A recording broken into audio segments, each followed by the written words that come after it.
Okay, now I want to talk about some foods that can really help your gut health and really put you in a better state of seeding that good bacteria. Now, I'm going to have to go through my list and read some of these because I hadn't memorized them all. But you really want to think about, this is kind of like the blanket thing that I think is going to help you. Always choose, if you can, whole, unprocessed foods as your first choice. And these are going to be things like fruits, vegetables, whole grains, legumes. Try to gravitate towards those instead of the processed stuff right away. These are fiber-rich foods and they support a diverse, healthy gut. And we can make a case here for prebiotics. You've heard of probiotics, which are ones you take that are bacteria live cultures. But this is a case for prebiotics. But opt for natural sweeteners and healthy oils. So here's where we're talking about the olive oils versus some of the saturated oils. Here we're talking about natural sweeteners, and again, in moderation, because these could really also negatively affect the gut health if they get too high. Incorporated fermented foods. Now, this is a biggie. If you can get the following ones in your diet more, it's going to make a big difference. So they are going to be things like yogurt, kefir, sauerkraut, kimchi.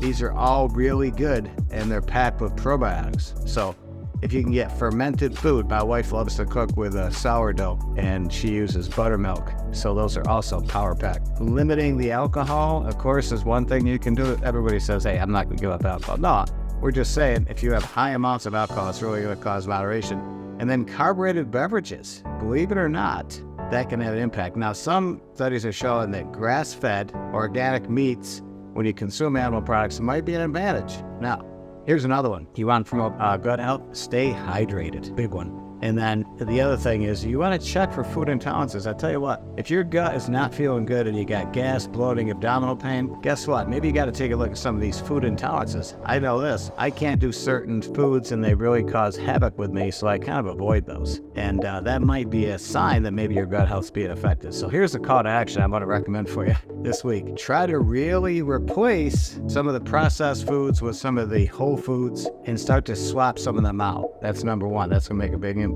And I also think you should really look at some of your consumption of things like the artificial sweeteners, the store processed meats, and also carbonated beverages. So as always, come to Rx Healthy Habits for a lot of information. Subscribe to our channel because we really also have Rx Healthy Habits website. We have some great blogs and there'll be a blog on this topic. So till next video.